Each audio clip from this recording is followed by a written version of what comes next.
လူကတော့တော်တော်များတယ်ဟော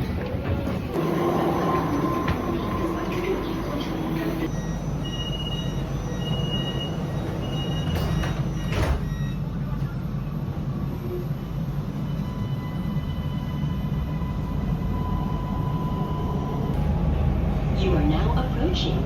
Pavilion Bukit Bintang. This is an interchange station with KL Monorail line.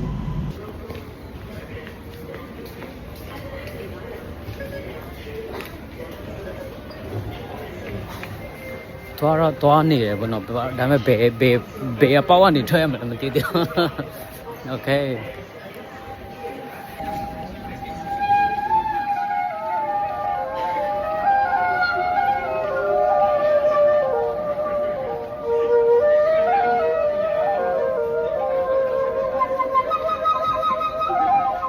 တော်တယ်ဟောစောက်ရန်တော်ဟို Finally နောက်ဆုံးတော့ရောက်ခဲ့ပြီဘောနော်ဟာစောက်ရန်ကောင်းတဲ့ view ကွာ So အခုဘယ်ကိုသွားရမလဲဆိုတော့ Pavilion ဒီချာတဲ့ဒီဘက်ထင်တယ်โอ้กูเบล่ะ sorry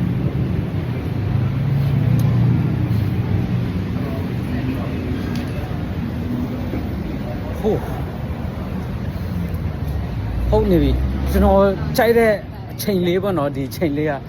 ဘာလဲဆိုတော့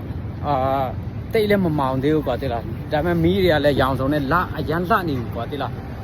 Oh my gosh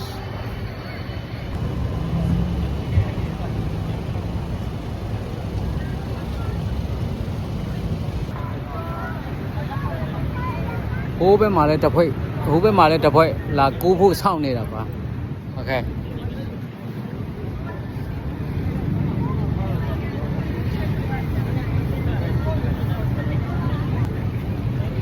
ဆက်ကူးပါပြီကျွန်တော်ဂျလန်အလောကဘယ်ကနေသွားရမှန်းတော့မသိဘူးဒါပေမဲ့တေချာတော့သူက4မိနစ်လောက်ရှိတယ်ကွာ4မိနစ်လောက်ရှိတဲ့နေရာကိုကျွန်တော်ခုနထွက်ခဲ့တာတော့ပင်တူဘက်ကဆိုအခုကဒီဘက်ကိုပြန်ပတ်ကြည့်မယ်ပေါ့နော်ကျွန်တော်ဒီဂျလန်အလောကိုသွားဖို့တယ်ဒါပေမဲ့နေရာဆုံးကောင်းကွာမမီးတော့ကွာဒီလားပြန်ရှာနေရမယ်ပေါ့နော် Okay ခြေတော့